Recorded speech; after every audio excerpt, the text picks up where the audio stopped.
Hello, everyone. You've got me here, your hostess, Laurelyn Mears of The Grit Files, and we are so excited today for two reasons. We are doing something completely different. Number one, we are recording this from the other side of the world in Venice, Italy, which is extremely exciting. The other thing is that, as you know, I love all of my guests. We've had amazing people here, but Franca Borgia is one of the most interesting personalities that I have met. She thinks bigger and bolder than many of the luminaries that are out there today. Franca, before we get into describing you further, why don't you tell us where you are for the benefit of those that can see you and those folks who can only hear you?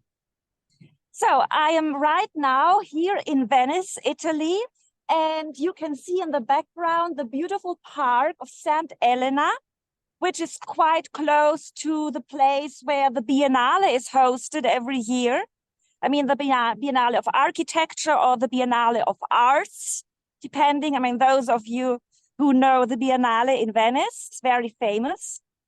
And here you can see the water side, which gives you a sensation of infinity because you can see kilometers into the landscape, the islands that are there in the distance.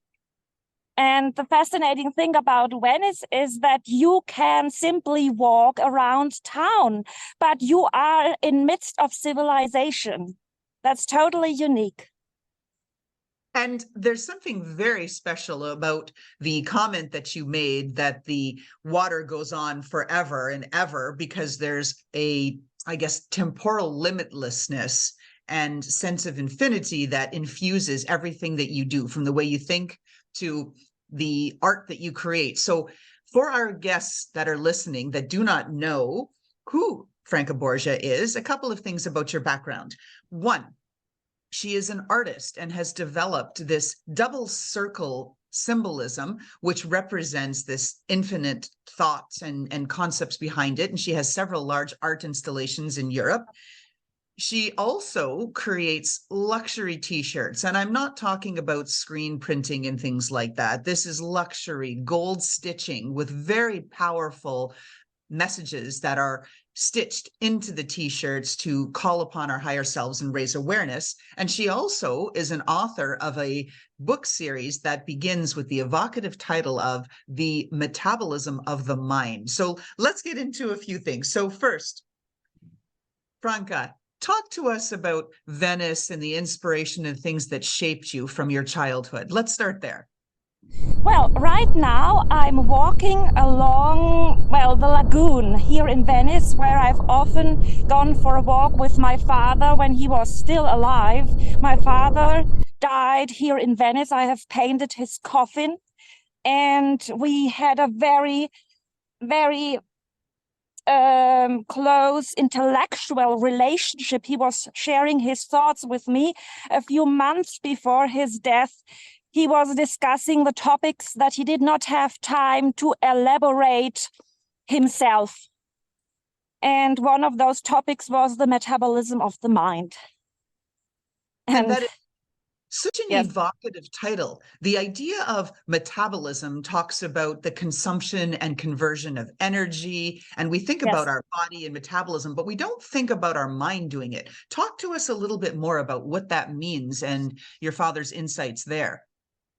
Well, my father has created the terminology for Chinese medicine in Latin and in English. And so he has dedicated his life to Chinese medicine and spreading it in Western culture. And so he has a very specific viewpoint on the human mind, because our bodies, obviously, they assimilate energy. That's how we grow. But also our minds constantly assimilate energy. But we do not always do this consciously. So let's talk about that, because one of the things that you are very much tapping into is raising that level of subconsciousness. And Talk to us about what that actually means. How do people tap into that? Is it just, air quotes here, meditation? Is it something more? Talk to us about what this means to you and how you apply it. Well, first of all, when we think of our body, we think of it in its physical aspects. We think of the food that we take in, but we do not always consider the thoughts and emotions that go through our mind and through our energy body, something that we are actively metabolizing. Yeah, because in order to metabolize something, you need to assimilate it and make it yours. Let's break that down for our listeners who aren't sure exactly what that means. So if we draw an analogy to, we eat a meal, say we eat some healthy vegetables, some healthy fruits, limited number of carbohydrates and some protein source. Okay, great. We understand how biologically our stomachs break this down into all of the components, the proteins, the nutrients, the vitamins, the minerals that fuel us so that we can grow and sustain our cells. When we think about it from the perspective of the metabolism of our mind, is it more that these components we have to absorb and assimilate are things like positive thought, like mindfulness, like awareness? Yes. Talk to us about those. Yeah. So what I need to emphasize is that the majority of people seem to assume that their mind is switched off or on standby for most of the time because they don't actively engage in using it. So they have some random information that goes through their mind, but on a semi-conscious or even unconscious, subconscious level, and they don't realize that this energy anyway impacts their own energy. It becomes part of who they are and what they attract and experience. So is it analogous to if people watch the news every day, all day? We know the stories out there. There's a lot of human suffering right now that will impact us, versus if we go out and actively seek conversations that are uplifting, intellectually stimulating, that are positive examples of what people are doing and thinking and achieving, that we can transform our mind in this way? Yes. So, for example, somebody may be browsing the news and thinking, oh, I'm just gathering some information because I want to be up to date. But as a matter of fact, it's not just gathering information, it's infusing yourself with what you perceive. And how do we shift from that to a level of higher consciousness and to, I guess, really elevate us away from all of the negativity that is part of the day-to-day? What do we need to do? Well, I suggest to do an affirmation practice daily. I mean, this is very technical. It requires you to write down a few affirmations every day and to stick to the routine, because your subconscious mind runs on autopilot. So when we speak about paradigms, I mean, those of you who know Bob Proctor know what a paradigm is. It's the program in your subconscious mind that controls your habitual behavior, and almost all of our behavior is habitual.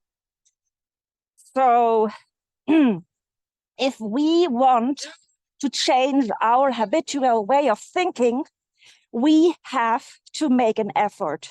It doesn't happen just like this without us engaging in it consciously. And it may appear to be a huge effort in the beginning. It may appear to be not aligned with what we are used to be and to think of ourselves. I mean, the paradigm is the controlling principle. I mean, this is the way we think of ourselves, saying, this is who I am.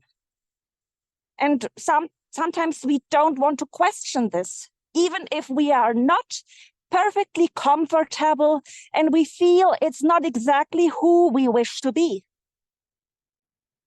Let's break that down. Why do we put up so much resistance? Well, it is partially because people in general, I mean, I do not speak specifically about myself because this does not perfectly apply to me.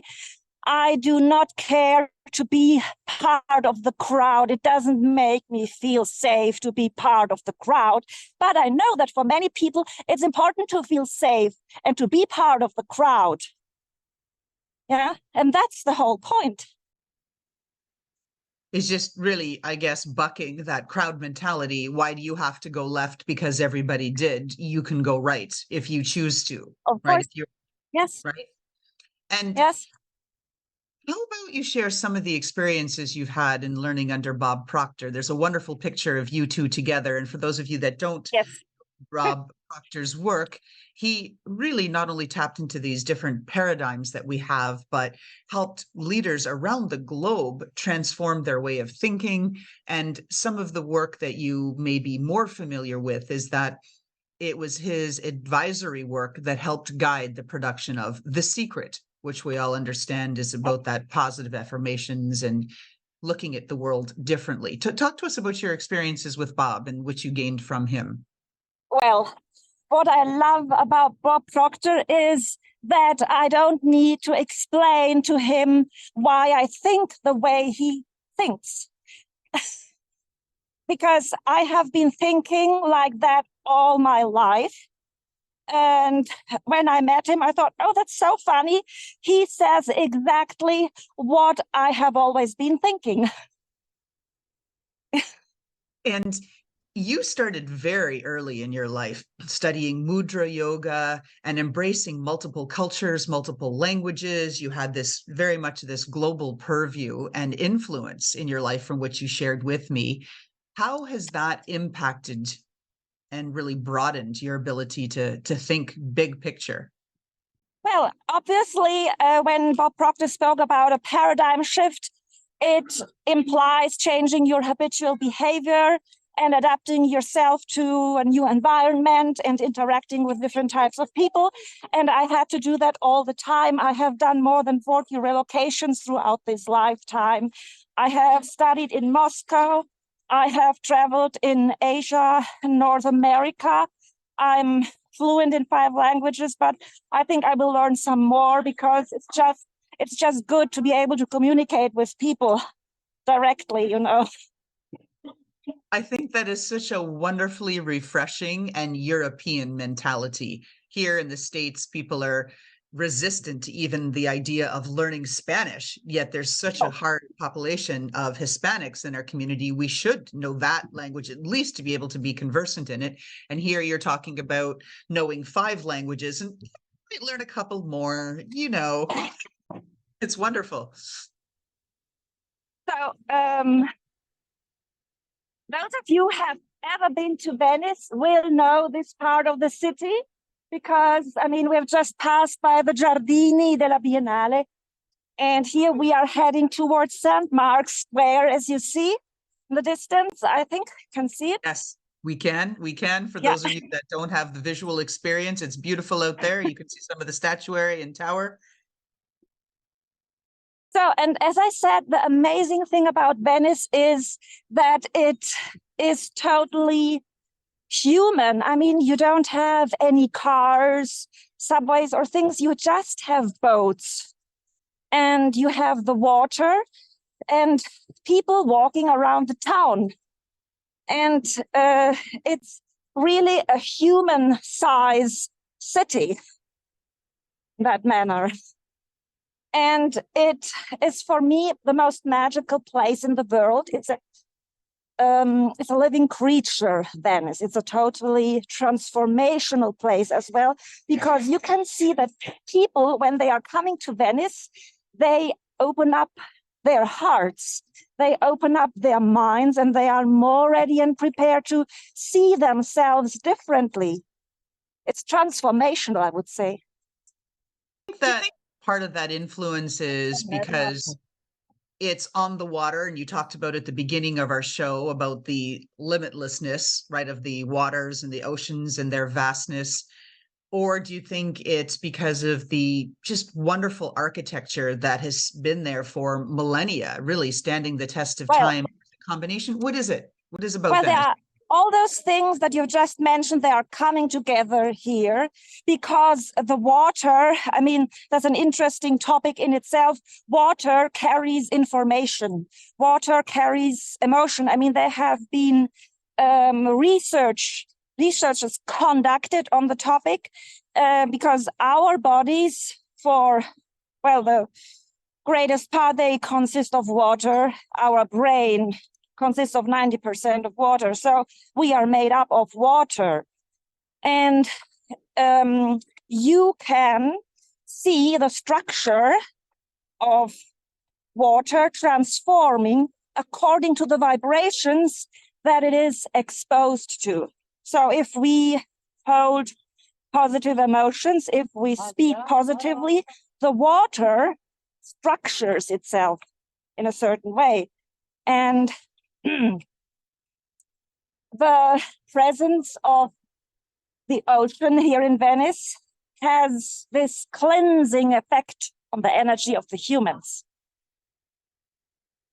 That's a really interesting perspective. I haven't heard about that. I know, obviously, as a scientist, that water has conductive properties and energy can flow through it as a conduit, but not the idea. And of course, we know it changes shape if you freeze it, right? If you boil it and make steam, or, these kinds of things. But how we can think about that energy in the water flowing within us as a conduit to bring in new and fresh ideas and positive vibrations to reshape what's happening to us internally. Oh, there it is. There we go. I see it. Yeah, this is the island of San Giorgio, and here is San Mark's Square. I mean, they look similar, those bell towers. They are, almost same. I mean, the Campanile at St. Mark's Square is a little bit bigger. Can you see both? One? I can, and that was my air. That was St. Mark's Square. I see that over on the right side, or on your left shoulder, versus on the right side, the island. Yes. Gosh, very good. Yes. Let's talk about the idea of our points of connection. So again, we're all humans made up of 80-some% water, and how we connect. You talk about in some of your writings the collective agenda, that we need to move beyond where we are to think bigger. What are your thoughts on that? Can you share with our audience? Oh, absolutely. So it's interesting that Bob Proctor has dedicated so much of his lifetime to the topic of the paradigm. So the paradigm, as we just said, is our subconscious programming. And I call it the controlling principle because it truly is the principle that controls us. And he also mentioned that as much as every individual has a paradigm, every family, every company, every community, and every country has a paradigm, and those are collective paradigms. And if we take this concept to the next level, we get to see that there must be the global paradigm. And if we think about it globally, why do you think that there is so much really disharmony and dysfunction right now within the world? Well, what is off balance? That's our collective programming. We have become used to it. We have been trained for centuries and for millennia to accept that conflicts and confusion are normal. And yes.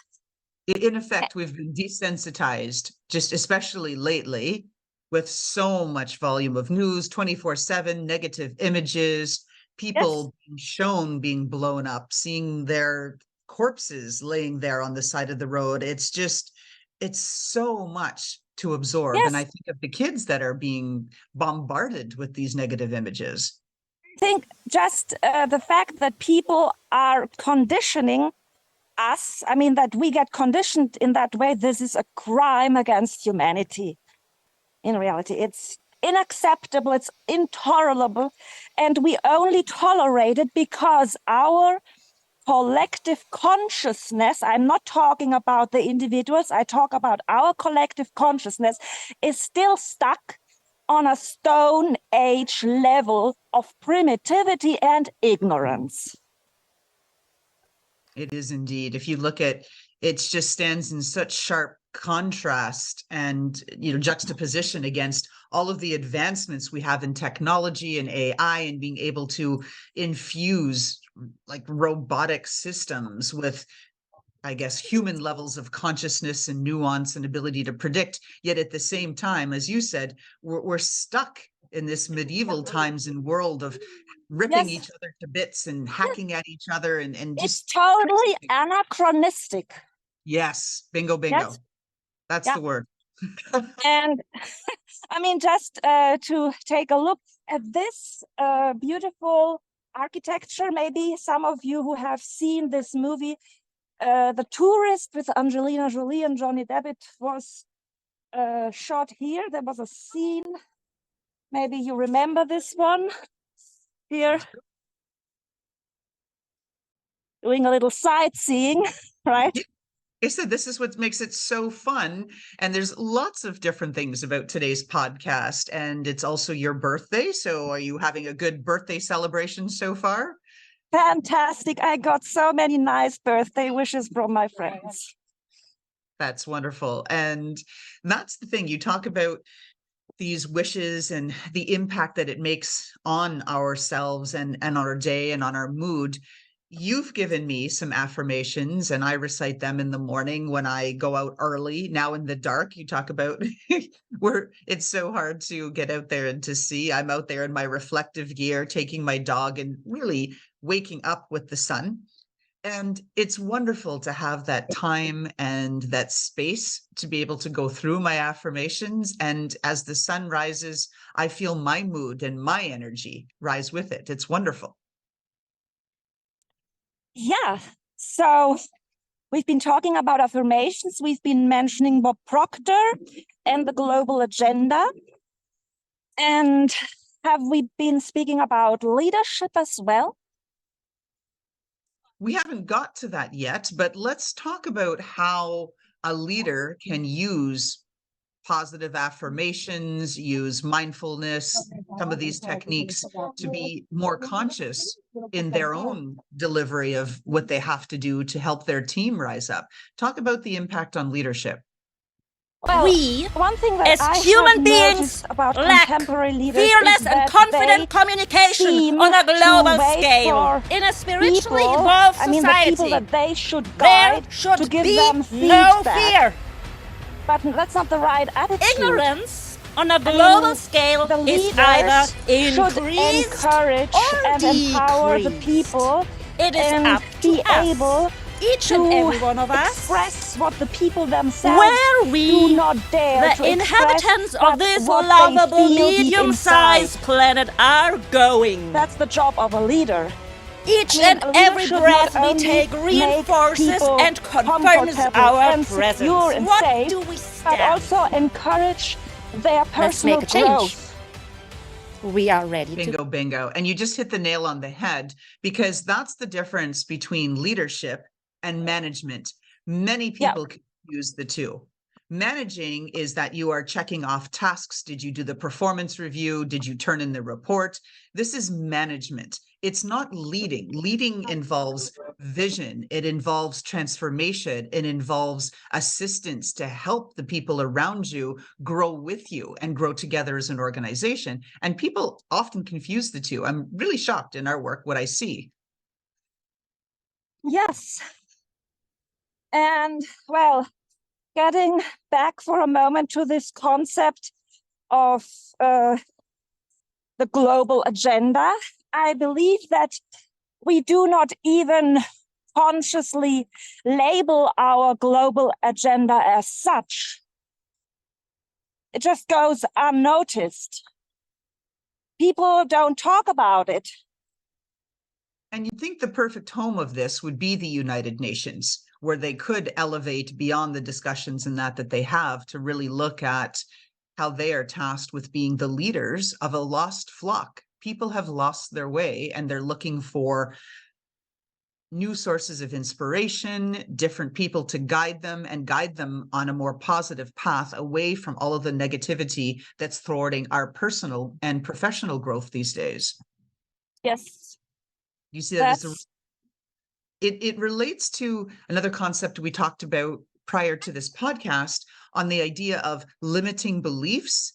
And then in contrast to that, we'll get into temporal boundaries, how you look so far beyond that, be it the broad thinking that you have or the influences of Venice. So let's talk first about limiting beliefs and then talk about the limitlessness and the temporal boundaries that you just do not want to be bound by. Talk to us about that.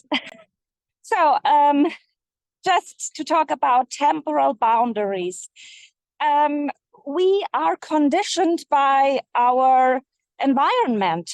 That's a fact.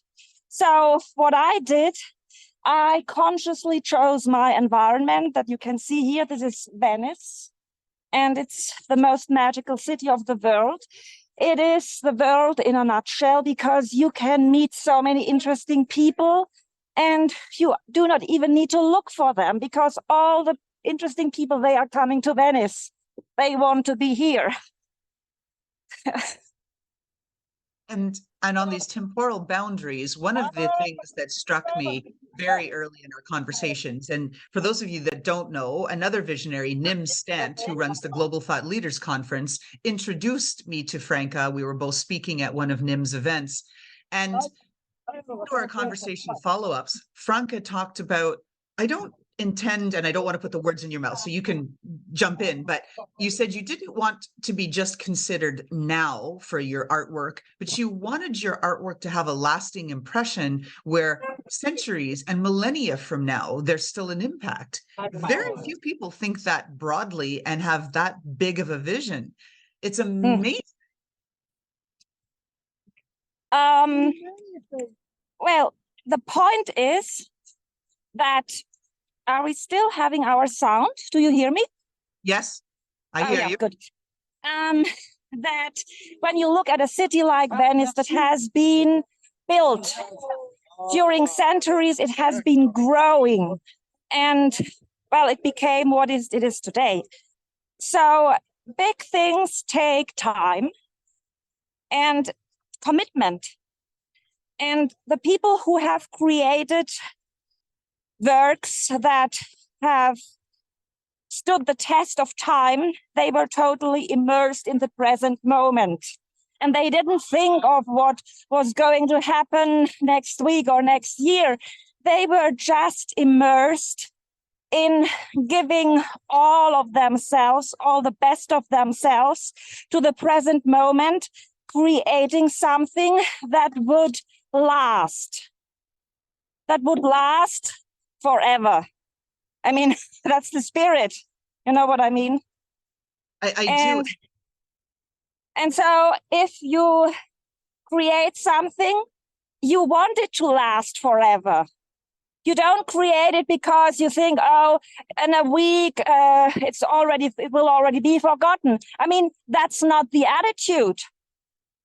Because as a matter of fact, everything that we do, every word we speak, and every action we take, it becomes part of our energy. This is very subtle, and many people may not be consciously aware of it, but everything we do on a very profound level, it lasts forever. So the consequence of understanding this fact is to consciously create value that becomes even more valuable over time. And that was one of the key messages that really struck a chord for me, Franca, when we were talking about this and this concept of time. So many of us, we're doing something, got a message popped up on my phone. Let me go do that. I've got this. Let me jump. Distracted. We're not putting all of our energy into any one single thing. And that, I think, is devaluing what the potential is of the things that we're creating. That's like point one. And point two, on the idea of creating something that you can be proud of decades from now, takes thought, it takes energy, it takes effort.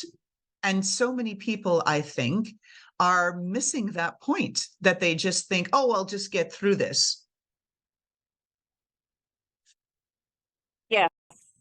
So mentioning, I mean, my book series, when we talk about creating value, I have started a month ago in September to create a monthly book series that is available on Amazon.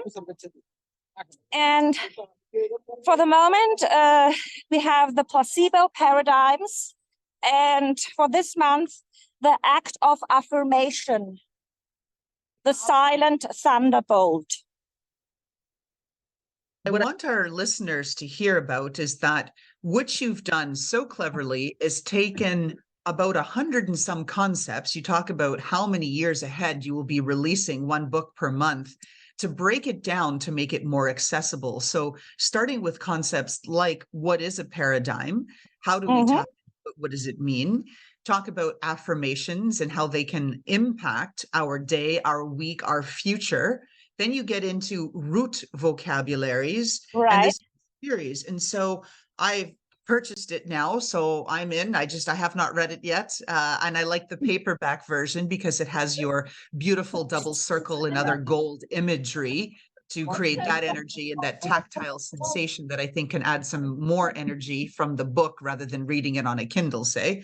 So how will readers be able to get in touch with you if they have questions or comments about your book? How can they find you?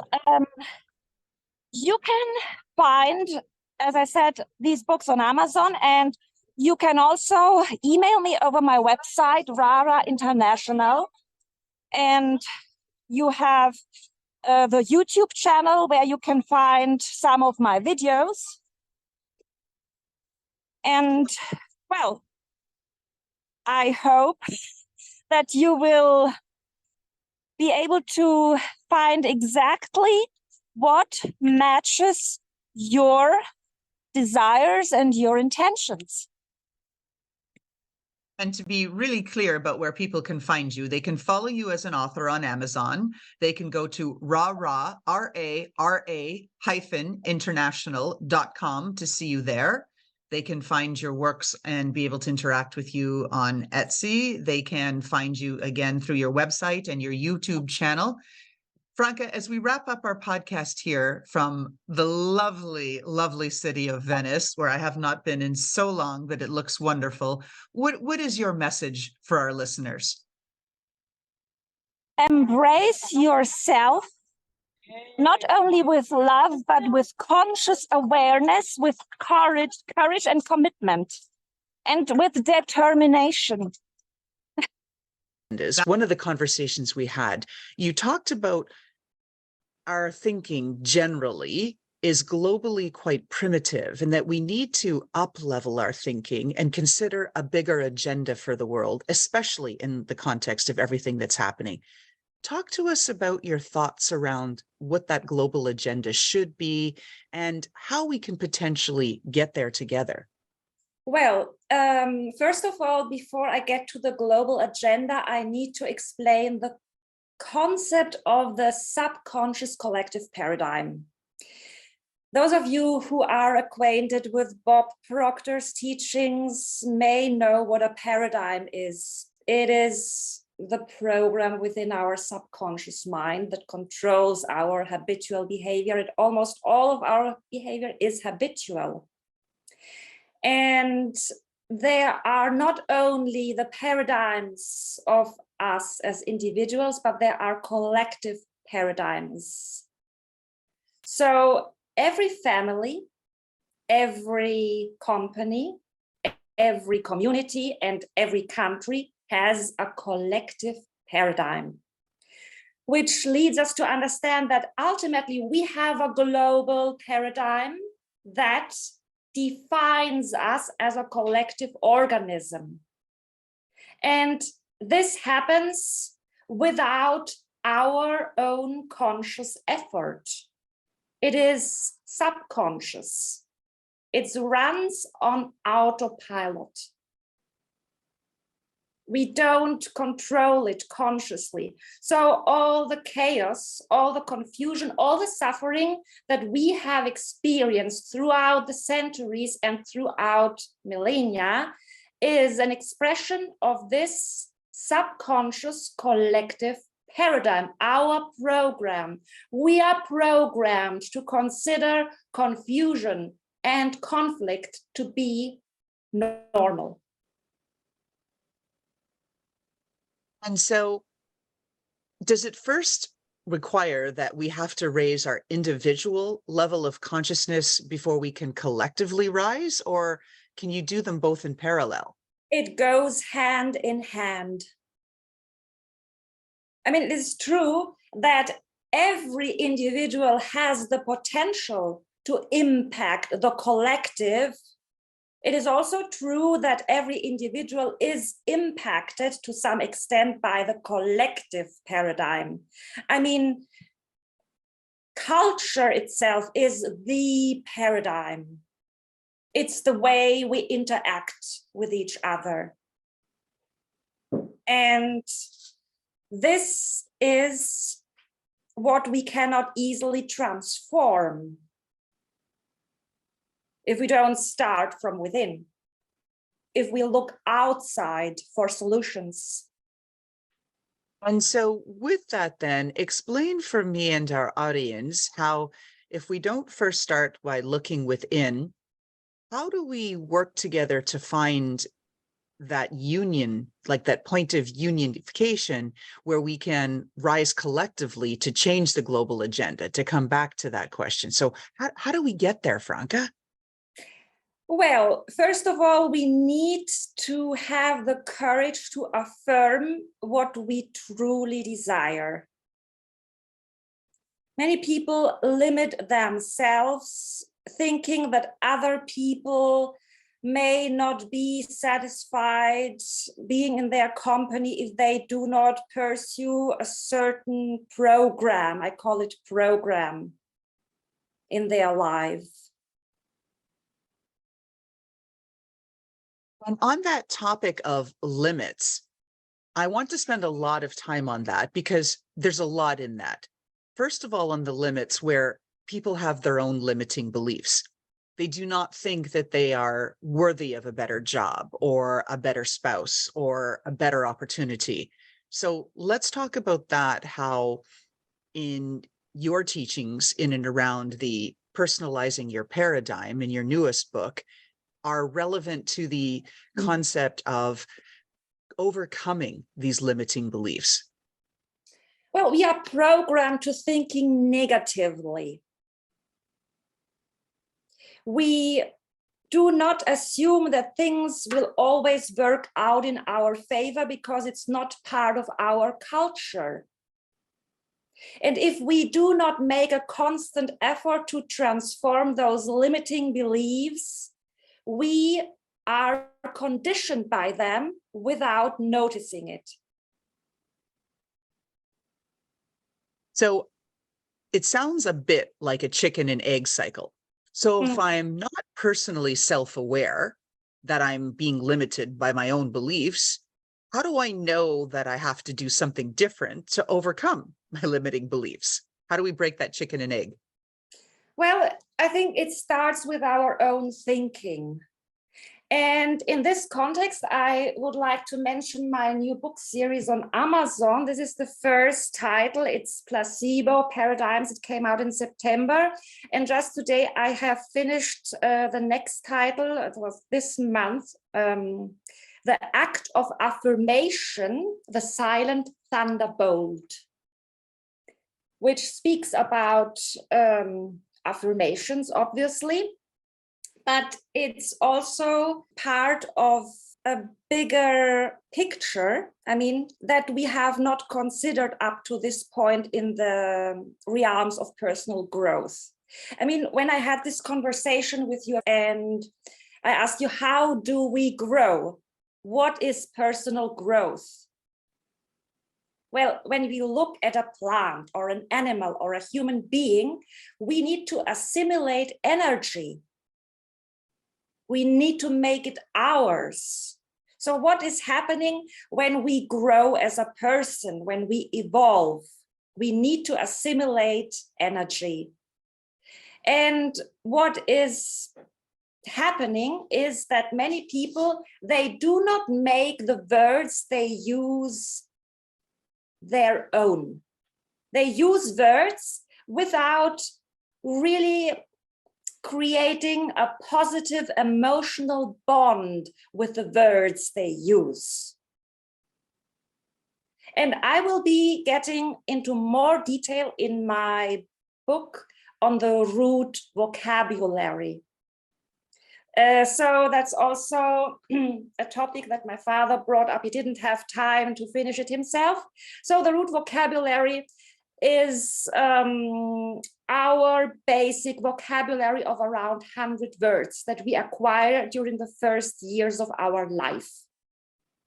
And it defines us as a person, it defines our values, our outlook on life, and how we approach the world. There's so many interesting concepts in here. So, okay, so I'm trying to keep track in my mind on how we get through them and sort of knock them all out. So one of them, as I said, we had a conversation a few days ago, and it was all about harnessing energy. Yes. Just as a plant needs to create its own energy, its ATP and these other sources by converting sunlight into energy so that it can stimulate with chlorophyll and it can grow leaves and then of course have more exposure to the atmosphere so it can collect more sun rays and then create more food and all of this. The concept of energy, that if we are hyper conscious of personal growth and we can bring in these forms of energy from stimulating conversations like this one, like books that we read, we'll get back to your series in a moment, all of these things, if we can bring it in and harness this energy and bring it inward, we can grow, but we first have to be open to it. How do we know that there's an opportunity to be able to absorb these other opportunities out there? Is this just innate and lifelong learners? Is it a switch we have to flick? It is absolutely, because like you tend to a garden, you also tend to your own mind. It is a persistent effort that is happening every day. And therefore I use this formula truly each and every moment of each and every single day, with each and every single breath you take. And this is how I see, like, as I'm getting to know you and know your work better, it sounds like that this is the foundation for your series that started Personalize Your Paradigm with the metabolism of the mind, right? Just the whole idea of metabolism is growth. You convert particles and mass into different forms of energy so that you can physically grow, sustain, build new tomorrow. Correct? That's right. So the majority of information that people are taking in each and every day cannot be metabolized by them because it is harmful information that destroys them from within. I mean, when you look at all the information that you find on the internet and all the advertising, it has absolutely nothing to do with the people, I mean, who are bombarded by this. And I mean, you need to be extremely selective if you want to keep track of your own personal growth. You cannot allow these things to distract you. You must be passionately committed to your own path without deviating. Otherwise, you get lost and you get absorbed into the abyss of distraction. And for many people, there's almost no way out of it, because that's also what they have been trained to believe. They do not even trust themselves to have an opinion how they feel about themselves. That's the interesting point. I was hooked on the earlier part of what you had just said on that, where it's so easy to devolve into that chaos and that noise unless you can filter it. And I'm someone who struggles to stay on the path. Like everything, I like, oh, bright and shiny new object. I love that. And oh, I love that. And I want to learn and I want this. And I want so much of that I have to keep getting dialed back in on my path to stay the course because these distractions are too tempting. And so how do people like myself stay, I guess, tighter to that path so that we don't devolve into the noise and the chaos around us? What do you recommend we do? Well, first of all, it's very useful to work with affirmations, because this gets you focused on what you are writing down. I mean, theoretically, you could just think very clearly of what you want. But the problem is that if you live in a city, and most of us do live in a city, you get distracted all the time and you get so much negative subliminal programming wherever you go. And so to counterbalance that, you need a solid practice of affirmations that keeps your mind centered and focused on what you really want. How different is this from goal setting, like affirmation specifically? Because there are people in this world, and even probably listening to this podcast, who are on that side of things and they think, oh, this is too woo-woo, too out there, too left field. I can't think affirmations. It's just a goal, Franca. It's nothing different. What would you say in that case? It is about clearing up your thoughts and cleaning up your vocabulary. When you listen to people talking in random conversations, you will notice that they will often use words that they would never ever write down. And they don't realize that these things, these random comments they make, they affect their own energy.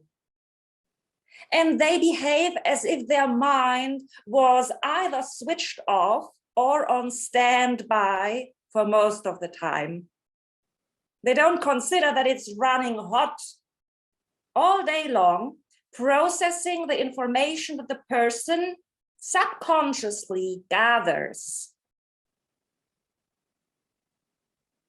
This loops back to one of the other themes that you had brought up that I wanted to focus on the concept of limits. We've talked about this, that there are perceived as well as real temporal boundaries. And in this whole thing of people think too small, too short term, too transactional, too right now, they're not thinking bigger picture.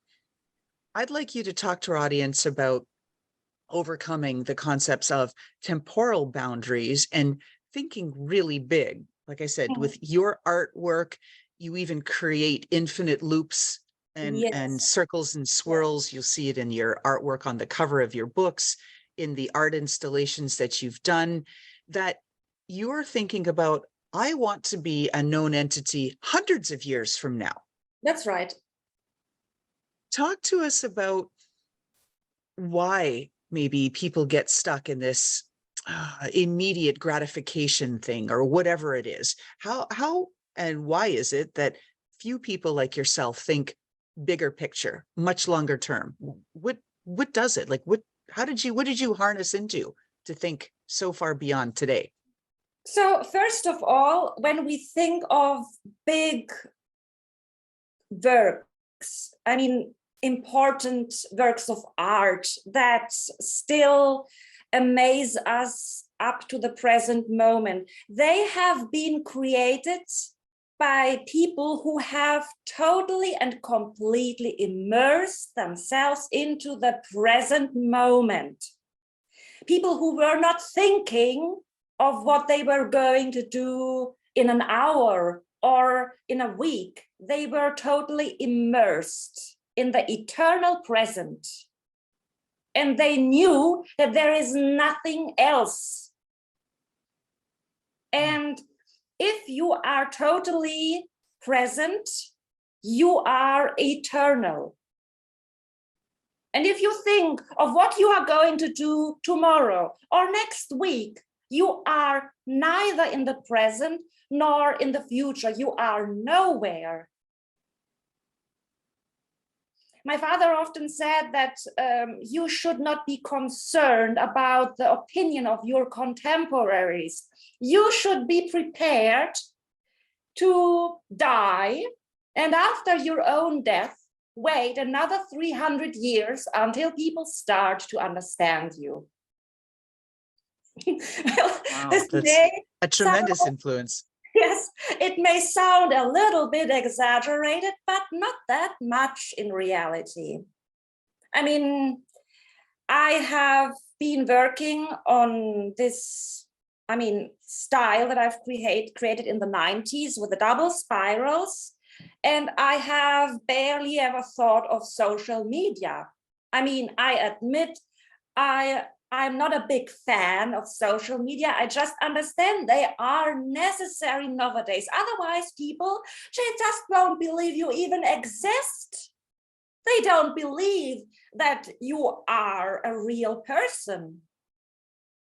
They need to see you on YouTube. They need to see you on Instagram. They need to see you on a podcast. Otherwise, they don't realize you are there, right? And well, I've decided to create this book series because this is in alignment with who I am. I live for eternity. I want to create value that remains throughout time and that can even become more precious with the passing of time. Something that adds value to the lives of many people. Something that can make them feel more confident and more self-assured. That is such an admirable and bold vision, because people don't think about it. They're limited in the transaction. This comes back to one of the themes, this temporal limitation. And your explanation of mindfulness really is what you shared, being in that moment and being fully immersed, fully present, not thinking about, oh yeah, oh, I need to pick that up at the store after, I need to do this, that all these distractions take us away from that deep linear thought that we need to really fully harness what the capabilities are in here. And that's what I love about your book series. So let's get to that now. So you've got a monthly series coming out and you already have it mapped out for years ahead with one a month. What can you share so far about the publications that are currently available on Amazon? And what's to come? How are they connected? Talk to us about your book series. Well, the first one, as I said, is Placebo Paradigms, that is already available on Amazon. And just today, I have released the Act of Affirmation, the Silent Thunderbolt. And next month in November, you will find on Amazon the Metabolism of the Mind. And I will share some of the background story that, well, concerns my family, my father, the circumstances around his death, and, well, some of my story, my personal story with my father, who has inspired the concept of the metabolism of the mind. I still remember we were going for a walk by the waterside here in Venice, and he was speaking about the things that he had no time to accomplish himself, and that he had been pondering within his mind, the metabolism of the mind. Because the same way that we have to take in nutrition, we have to eat, we have to drink, we have to assimilate this energy that keeps us alive. The same way we have to assimilate the energy of the thoughts and the feelings that we take in all day long. And this, up to this point, has never been addressed. And what I like about how you're doing it is that these are really, really big concepts, but you're breaking it down into bite-sized pieces in FAQ style to make it accessible to a wider audience. And this monthly dose of new ways of thinking and questions that'll challenge, right, our contemporary and limiting beliefs, I think is the best way to go. If you put it all together in one monster trope, right? Like, oh, it's 8,000 pages, people would be overwhelmed. That's true, because I have tried to do this. I have tried it with this book. It's personalize your paradigm through the metabolism of the mind. It has only 330 pages, but I could see the audience was slightly overwhelmed because there were so many different topics. I also speak about the global agenda that is still on a Stone Age level of primitivity, because we consider it normal to destroy each other. Not we, our leaders. I also speak about leadership, and I think that we have to reevaluate our ideas regarding leadership and regarding the global agenda.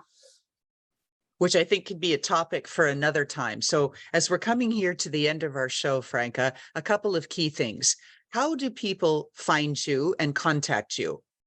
Well, I have a website, Rara International, where you can also find my t-shirt line, which we haven't mentioned today, and my books. And you can also see some of my artwork. I mean, I have 3 websites, and you can find them also on my YouTube channel. And also, if it just people are overwhelmed with the idea of looking up all 3 websites, people can look you up, Franca Borgia, Borgia, Google you, the websites all come up, and there's that interconnectivity again on that double circle imagery that you've created where it's all expansive. It goes on through your art as a theme in the installations you create. It's the backdrop to some of the t-shirts and in the styling that you have that you make available. It's on the cover of your books, and it's that whole, I guess, level of interconnectedness, taking us and our minds and where we are now and thinking bigger picture in our connections to the universe. That's what I get out of it. That's what I see where all those connection points are. Okay, so we know how people can find you and Google you and see you on YouTube and all of your websites, all of the rest of that. We can also find you on Amazon, and people can follow you there as an author and look forward to your monthly publications. Anything else that you'd like to add for our audience? Well, each month, the new title is available for free on Kindle as an ebook. So if you don't want to go for the paperback edition, you can have it as an ebook for free for 90 days. Which is lovely that you're doing that. But personally, I'm someone who's like very tactile, and I like, you know, like the feeling of a book, and your artwork, and that is so lovely. So I encourage people to get the paperback and keep it on your shelf and refer to it from time to time. All right. So with that, Franca, we are at the end of our show. Again, I want to thank you so much for enlightening us and really challenging us to look beyond what we see right now, to become more immersed in the moment and think much bigger picture, how we tie into and how we harness all of that energy that's out there for us to move it forward. Thank you so much for being on our show, Franca. Thank you, Lauren. It was my pleasure.